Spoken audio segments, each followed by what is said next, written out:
Today we have on Nick Groff and Katrina Weidman. They are locked down together for 72 hours at a time. Unlike any paranormal programming before, Destination America will be premiering Paranormal Lockdown on March 4th. Check your local cable and satellite providers for the exact primetime Destination America Paranormal Lockdown channel listings. Everyone visit destinationamerica.com, nickgrofftours.com, and on Twitter at nickgroff_. KatrinaWeidman.com and to like Katrina on Facebook. Hi, Thanks for having us. Yeah, thank you for coming on. Oh, Thank you. So, can you tell us how Paranormal Lockdown all began? It's been a long journey for the both of us.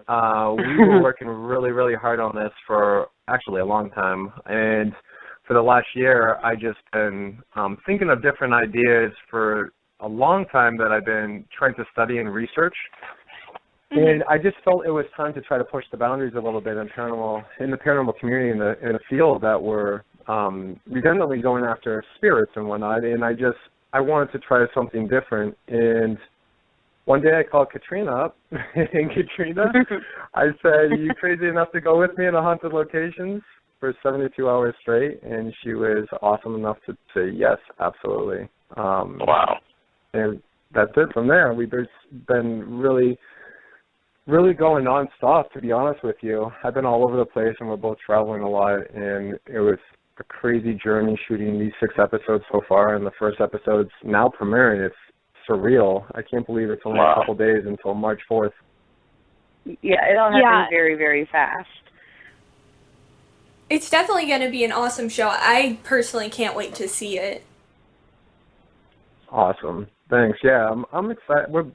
I'm really excited. I mean, what do you think, Katrina? I hate the anticipation. That's what's driving me crazy. I'm like, when's Friday getting here?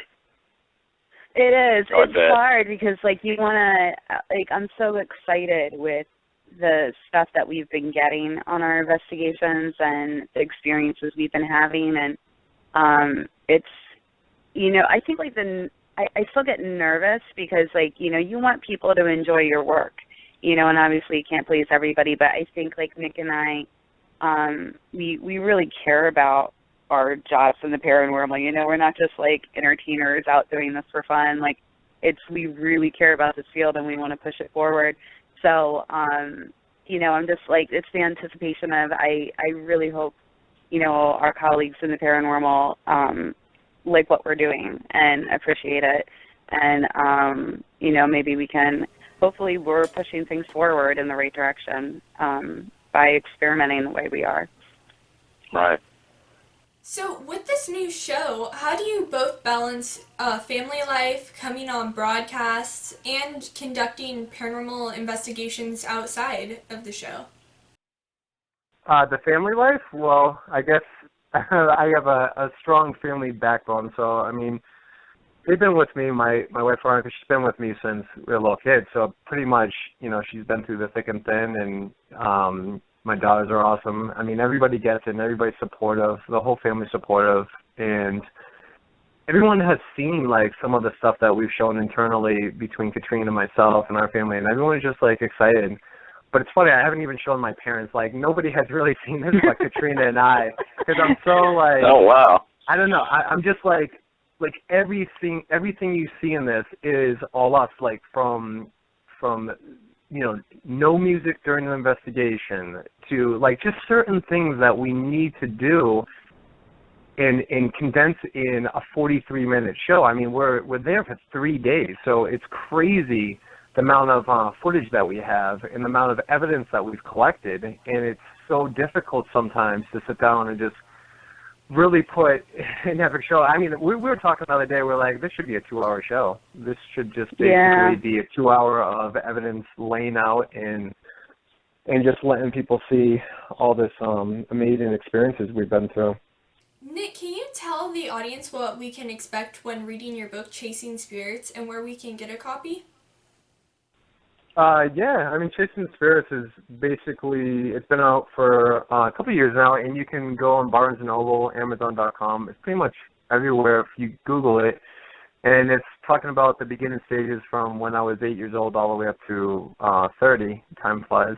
And then basically it talks about how I got into the paranormal field from my grandmother talking to me about paranormal when I was like around age 8 to my teenage years. And then having a near-death experience, falling off a tree, ripping over my arm. Doctor almost told me I would have died if my mom didn't save my life. And all the way up to kind of venturing out and searching out the paranormal. So it's been a crazy journey. So, do you both think that, you know, with conducting 72-hour paranormal investigative lockdowns, do you feel that a book could come from the results of the show? What do you think, Katrina? I was just going to ask you what you thought. Absolutely. I mean, it's funny because Katrina does this journal, and we've been actually. I think we were talking about this at Trans Allegheny when we were filming at Trans Allegheny, the first episode coming up on March 4th. That's episode number 1, and I think there was a moment where we had just like 2 seconds to break, and we were sitting there, and I'm like, man, we should talk about all these experiences we're having because they're so wild and crazy, and there's just so much stuff happening that, you know, it moves so quick when you see the episode coming up. And obviously all the great evidence that we collectively put into that hour show, but at the end of the day, there's so much stuff. Like Katrina was saying, things following us home, you know, some of these locations have haunted us for weeks after that. One of the locations coming up definitely, you know, still to this day has really gotten into my head. And these are certain things we would love to express and talk more on and study even further and research some more. So, yeah, absolutely. I mean, think about it. We have like 8 terabytes of footage. We have over 8 terabytes of footage sometimes. So that's like just tons and tons of footage. I mean, we film constantly. We're filming 72 hours straight constantly to hard drives. And we're using technology that's never been used before either. So our camera operator, Rob Safi, he's an amazing, I've known him for years. Even when I was doing the paranormal, when I first got started in this stuff, he's a good guy. He's more of a logical thinker. That's why I love him. He's not skeptical, but he's more logic to looking at the camera lens, and that's all he's focused on, which is great because you need another set of eyes.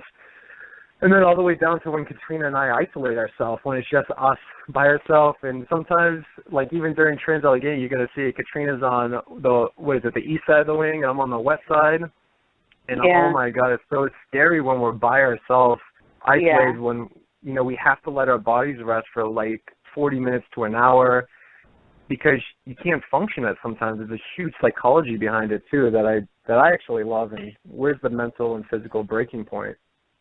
Jeanette on Instagram asked today, are there any potential plans for a lockdown aboard the ship in the near future?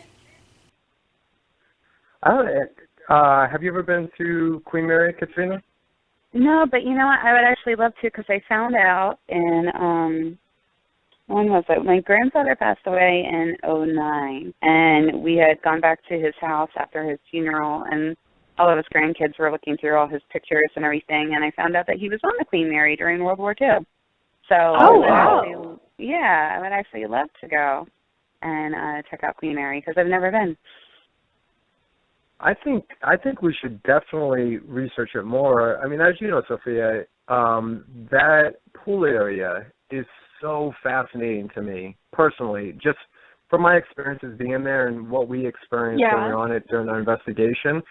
There's something so weird there because there's no record of a little girl dying, right? And yet there's a little girl haunting that location on recorders of audible, you know, a little girl's audible voice coming through, sightings of her. There's tons and tons of paranormal activity that it's almost like you step through a different world when you step into this old part of the pool. Yeah, most definitely. There's just such a weird feeling in there, and there's also that shadow man in there who's very, very dark presence. And I mean, where did he come from? I mean, it's just there's so many things in that pool area that are not explained. Yeah, I mean, what we do for our research, and you never know, we might go in there in the future. I'm just not sure yet because how we research things is, one of the locations come up, it took me 15 years to get into. So I've been researching Franklin Castle. Actually, it's episode number 3. 15 years, and I was like a little kid going to a candy store when we were in the car driving up there, and I'm telling Katrina, like, oh my God, it's taken us 15 years, and I'm just so excited to get into this location. It's an amazing, beautiful location, amazing history, and there's locations that were just so heavily researched because of certain reasons. Everything we're doing it for a purpose and for pushing the paranormal field to study it, research it, and to try to document it. So all these locations are heavily researched for certain reasons why we're looking into the paranormal happenings. And you're going to see some incredible evidence. I can't wait for everyone to watch this. Oh, gosh, yeah. Well, definitely. It just sounds really like an amazing show. I mean, you saying the extensive research you go through would just makes the show more compelling because, you know, I know a lot of people probably don't do that type of research going in there. They just go into the location and want to see what happens. Exactly. Yeah, I mean, I'm at the point, and Katrina, mark me if I'm wrong, for both of us, I mean, we're kind of at the point where we don't want to be redundant anymore in the paranormal field. We don't want to go in with typical EMF detectors and whatnot to collectively get data of environmental range. Yes, you have to take that approach, and we're both very logical. We're probably the most, like the two of us are probably one of the most paranormal logical thinkers in this community when we go out and we do our research and then go into locations and investigate. But honestly, sometimes it's basic intuitive experiences, and also like the equipment we're using now that you'll see on the show, I think is like we're pushing it forward. And even with the cameras that we're using that see in all dynamics of light with a high definition that we're shooting in 6K, so there's no more just typical infrared all the way through where it's just black and white or green or whatever. It's seen in dynamics of light. So you're seeing color in night vision. It's insane. And wow. That's groundbreaking to me with the technology and how we're doing it now and pushing forward, because we're actually capturing things that I never have seen in my life, which is mind-blowing. And Katrina and I are stumped, so I feel like we're pushing forward in this direction. I keep telling Nick, it's in like my 10 years of doing this, the stuff that we've been able to capture, I've never seen before, ever. Wow. And it honestly has messed with my mind on some level. Because, you know, and it's funny because, you know, we're out there looking for this stuff. And I think because, you know, maybe technology hasn't always been on our side, you know, we've been missing things over the years. And I mean, we as a community, I just don't think we've had the right technology in our hands. And, you know, what's awesome about what Nick and I have been able to do is we've been able to have access to some better technology. And, you know, the stuff we've been getting is just, it's really, I mean, I don't know if there's really words for it. It's just, I mean, and not to sound like too pluggy, but you guys will have to tune in and like see it for your own eyes and tell us what you think. But it's really incredible. Definitely. I mean, the new night vision camera you were describing, just I didn't even know something like that was possible, and it just sounds really amazing that you were able to get that technology to use on the show. Yeah, we teamed up with we worked with a company who develops it, and the only two people who have it right now in the world is us and the military. And the military started using it because they were able to realize that they can see not only in night vision anymore, because typical night vision is just infrared, right? So you have a green tint or you have black and white tint or whatever that tint filter is. So with us, what we did is we figured out how to, actually my camera operator, Rob Safi, figured out with us, and I was pushing him. I was pushing everybody. How can we be better? How can we go further? How can we take it to the next step? And he was able to work out something where we were able to go in, take off the lens on the camera and change the IR sensor. So there was an IR center, and how we're allowed to do it now is they actually discontinued everything. I don't know why, but I think for the military's purposes.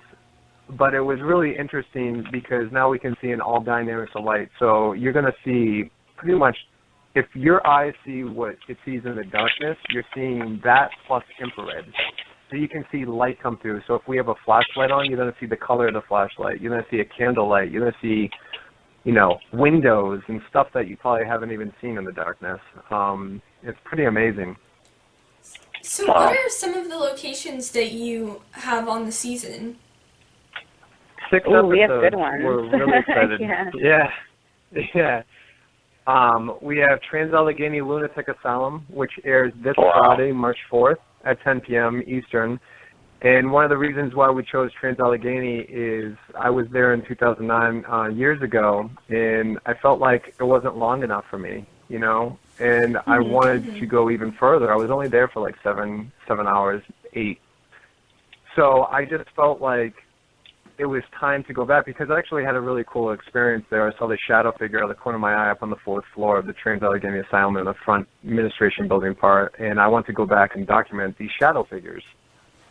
And what's interesting about this location is Rebecca, the owner, who's an amazing person, and they do a great job running and maintaining Trans-Allegheny, which I absolutely love, is taking these old historic buildings and preserving them. And that's something you don't see too much in the paranormal field and with these establishments and the history of them. And she allowed us to be one of the first investigators ever as a team to go in and investigate a building that is on the property that has never been investigated before, that her employees and people are scared to even go in.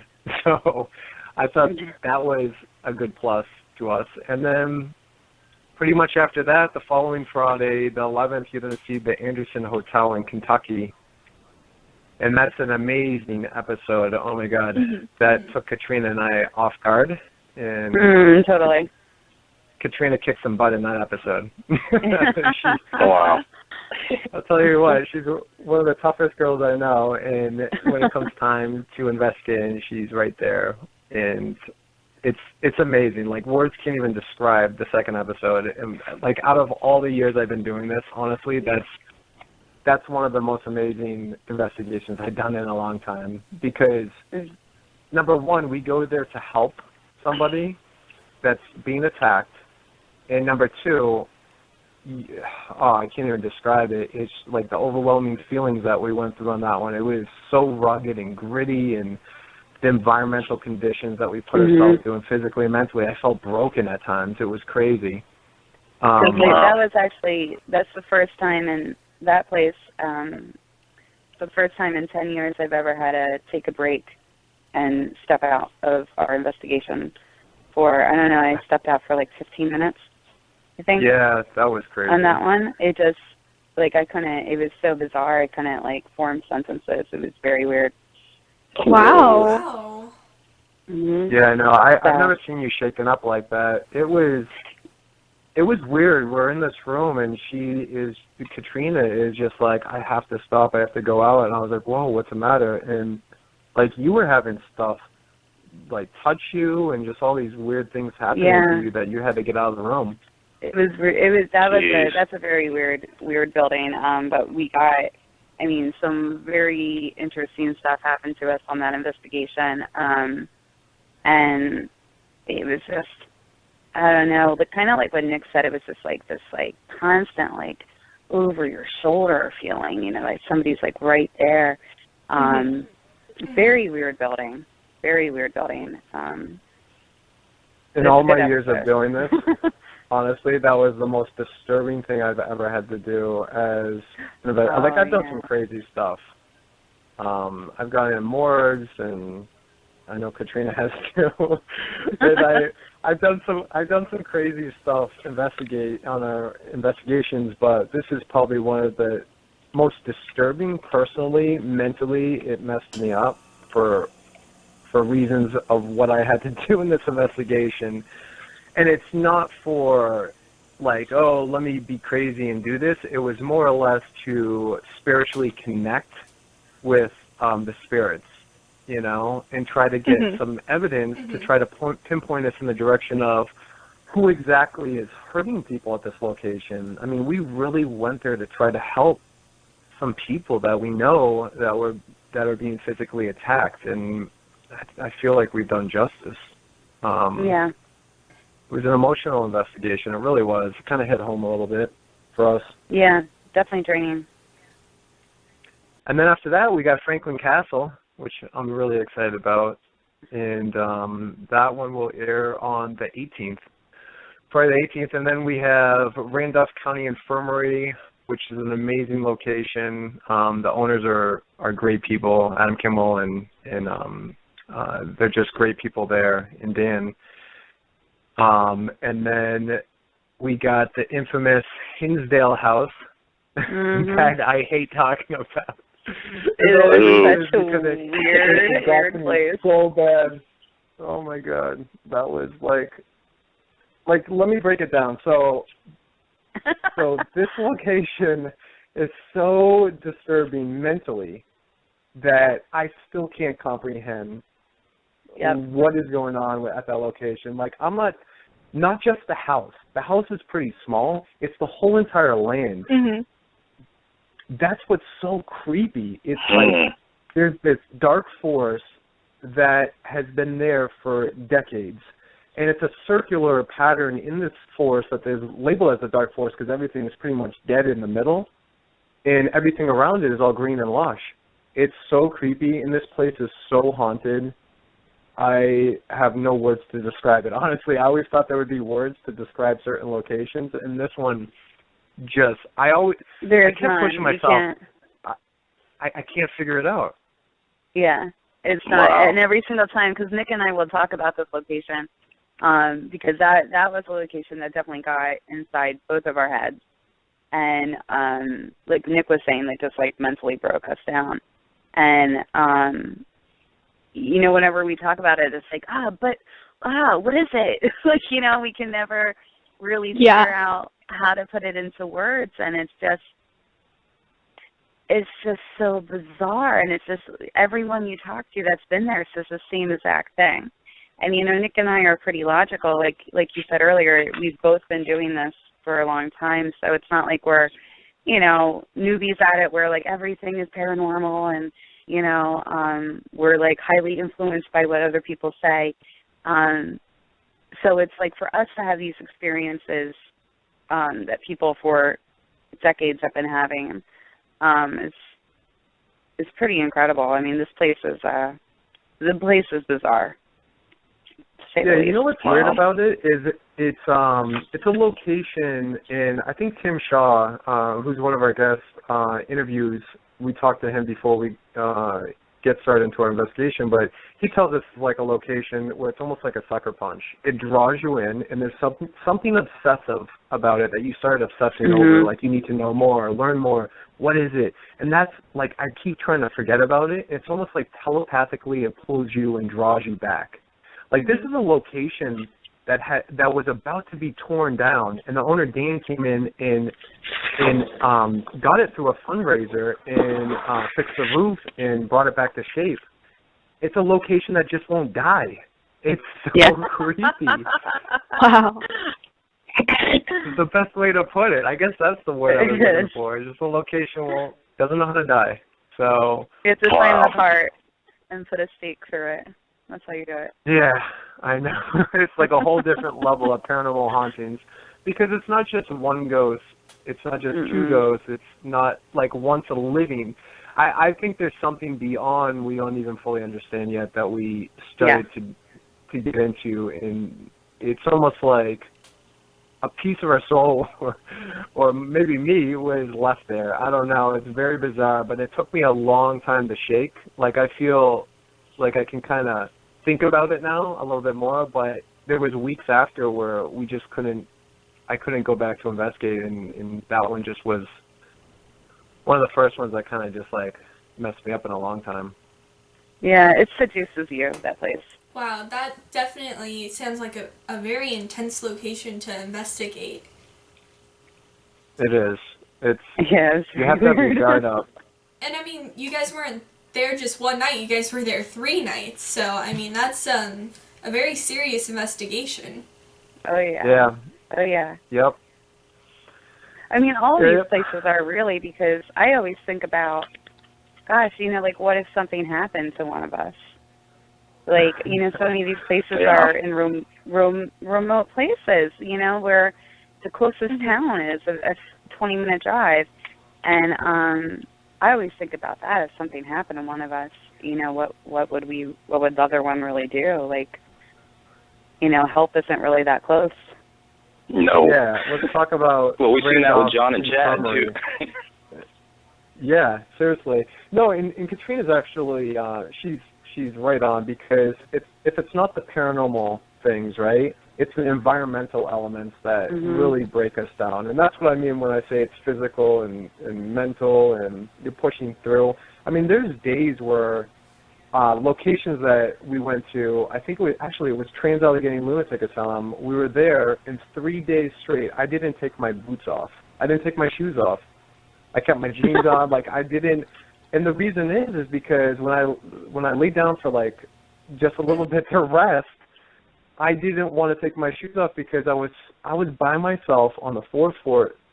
I won't lie, I was so nervous because I thought something was going to rip me out of my bed and just, like, drag me down the hall by myself, and I could scream as loud as I wanted, and nobody would be able to help me. Yeah. So if I kept my boots on, then I could run. Well, but definitely. It was the worst because when I took my boots off, it was bad. I literally had white toes, like I lost the blood circulation on my feet. No. Well, it's also like the one place was so cold, where it's like I think I wore, talking about like the environment that we put ourselves in, you know, I think I wore every single piece of clothing that I brought. I had like 3 pairs of pants on, you know, like 4 sweatshirts, and like I kept them on for 3 days. I did not change once, like the entire time we were there, because it's just so cold, and like the last thing you want to do is be like freezing with no clothes on and have like a paranormal experience happen to you. So yeah, quickly let me get to a phone call here. I know this was in the chat room too as well. So let's see here. Let's see. 850 area code. Hi, you're on with Nick and Katrina. What's your name? Hi, can you hear me? Is this Rod? Well, let me check. Yes. I said I recognize that area code. Radio Rod Shelton out of Florida. How are you, John? Good. Hey, I wanted to, first of all, congratulate Nick and Katrina on really breaking new ground in this field and extending the investigation to 72 hours. It's brilliant, and it's going to be awesome, and I know I've already got it on my DVR. So just congratulations. Thank you. And secondly, I did want to ask you in relation to extending this time. I kind of have a personal theory after beating around the field for so many years, and I think that if we invest that time, it increases our probabilities, because I think that for lack of a better term, they become familiar with us, either in a negative or a positive way, and they're going to make themselves and their intentions be known. Have you found that in doing this? Yeah, I think it's, you know, Nick and I have definitely like realized with our years in the paranormal that the longer you spend in a location, the more evidence you're going to get. And I think it's what you said, that, you know, not only are they it's almost like they kind of take a step back when you enter an environment, and they're like, whoa, whoa, whoa, whoa, who's this guy and who's this girl coming into my place? Like, you know, and then when they get a little more comfortable, they kind of like test their boundaries. But I think it's also, you know, I mean, just the longer you're in a place where activity happens, and, you know, we don't have a scientific way to measure activity yet. Right. You know, so it's just, we're increasing our probability of getting it. Yeah, you certainly are. I'm so looking forward to watching this. Like I said, it's new ground in this field, and it was sitting there the whole time. So I'm glad somebody picked up on it and really is going to bring this to us with an extended view And just, on our end, from this end of the screen, we're all behind you. So thank you so much for doing this for the field. Oh, thank you. Rod. Yeah, appreciate it. And we also thanks so much for the call, Rod. It's my pleasure, John. Talk to you soon. All right, thanks. And it's pretty cool, like what he's talking about, because I mean, he is right on about the longer you stay at a location, the more things are going to happen. And anybody that actually lives in a haunted house knows this. And what we're realizing too is when we're at our most vulnerable state, meaning when it gets to about 26 hours straight of us being up and investigating, going nonstop, climbing the staircase, walking the halls of Trans-Allegheny, the place is massive. And it's crazy when we get to our vulnerable state where we have to let our body rest. You just have to. That's just how the human anatomy works. Your body basically shuts down eventually.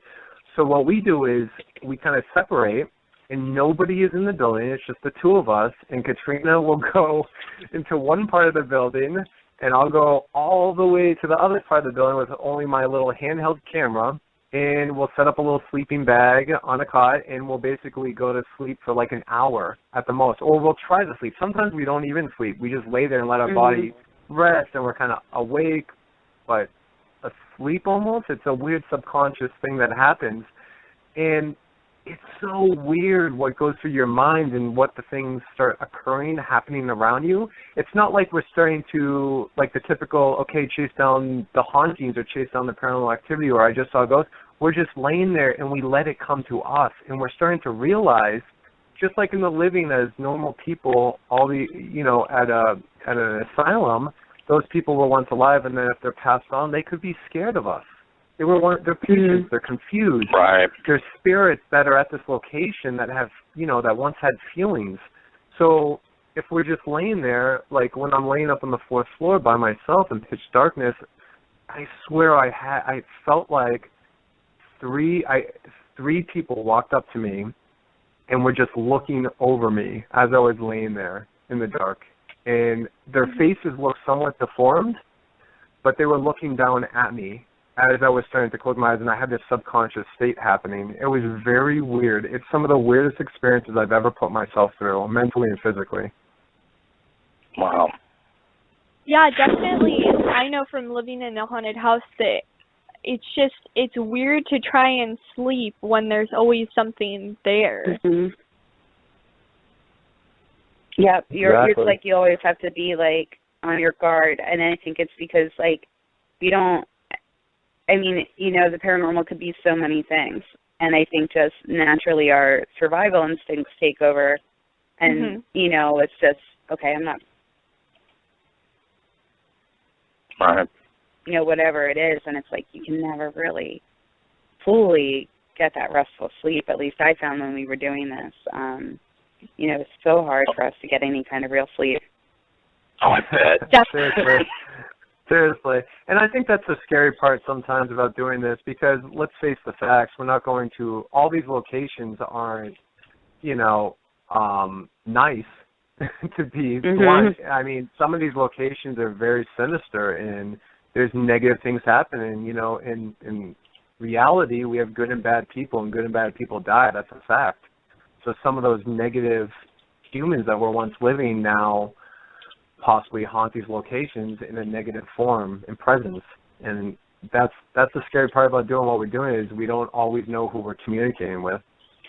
And it's also, it could be, there could be 100 other things that the paranormal is, So I always, Nick and I talk about this when we're on location a lot, that it's like, we don't really know what we're messing with, and what kind of, consequences is that going to bring us? Either now or when we go home, Right. So, because you deal with entities that are unknown, do you use a form of projection before, during, or after the investigation? I bring Katrina with me. Yeah. Human shield, ghost bait. Katrina's my bodyguard. I have a Xena Princess Warrior costume that I wear when I go into location. I don't know. For me, I think I never used to do anything special. I just always sort of felt protected, especially like whenever I had to deal with the demonic haunting. I actually felt more protected on those cases than I did on just regular like mom and pop hauntings.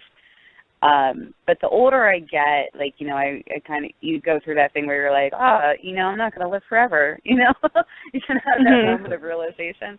Or whatever empowers you, Yeah, ever since that happened, I'm like, oh crap, if it's not a ghost taking me out, then maybe it's, that rickety old house that I'm going into with, weak flooring that I'm going to fall through and like break a hip or something. I don't know. Yeah. So I definitely the wild animals. Wild, and Nick can attest for this. That is like the thing that scares me most because I don't have like a knife on me. I don't have like bear mace on me or anything. I told her I'll tackle a bear. If a bear comes at her, I'll tackle her. If a ghost comes at me, you got it, Katrina. yeah, that's how it's pretty much going to work. I got the ghost. Keith H says he carries a gun with him. Yeah, no, I mean we had actually a very scary experience talking about stuff like that, animals and whatnot. The Hinsdale house, it got really frightening when we were out in that woods. It was so bizarre. It's almost like we were being stalked, and you'll see what I'm saying. It was so scary. And I think, Katrina, you were like, that was the moment I saw Katrina's like face just drop, like, go, we're out of here. Yeah. I didn't give it a second thought. When we were in the woods, we were definitely hearing stuff, and I was like, the minute I felt like it was getting too close for comfort, like I was like, I'm out. Like, you can follow me or you can stay in the woods, but I'm out. Wow. So, where would you guys like to investigate the most in the world, and why? Ooh. Wow. Yeah. What do you think, Nick? Well, I mean, there's so many places. I have some amazing. I was telling Katrina the other day. We have amazing there's some great international locations with some amazing history and research that we've been looking at. I mean, 24/7 nonstop. We are researching locations all over the world. We are invested so heavily right now in the paranormal field and passionately seeking, because every second that we're breathing, time's ticking until we pass on that next side, and in a positive way. But I want to, we're at the point in our life where there's no turning back. I want to discover something new, and in order to do that, sometimes you have to go to locations that are just heavily researched with hauntings, with stuff that's just paranormally infested with things that are happening, and sometimes, even the living is too scared or just can't be there, more or less. So I think those are the locations I'm kind of looking into. In like Franklin Castle, I've been looking at that for 15 years. It took me 15 years to do it, and now it's finally coming to life. Mm-hmm. So there's locations that I've been looking at for a long time. It's just the right timing to get in. So I can't say the exact names yet. So those hopefully will come to life. So are there any upcoming broadcast productions, events, appearances, shows, or websites that you wish to let our audience know about? What do you have, Katrina? You got some stuff, right, coming up? Yeah, well, actually, we're doing a big press tour this week for the show. So, Nick, do you know the outlets offhand that we're doing? I know we're doing Hollywood Access. We have too many. yeah, we do. We're doing Fox Live in LA, Fox Hollywood Live. That's a big one. We got some great stuff. We're going to LA actually tomorrow. So we go to Los Angeles.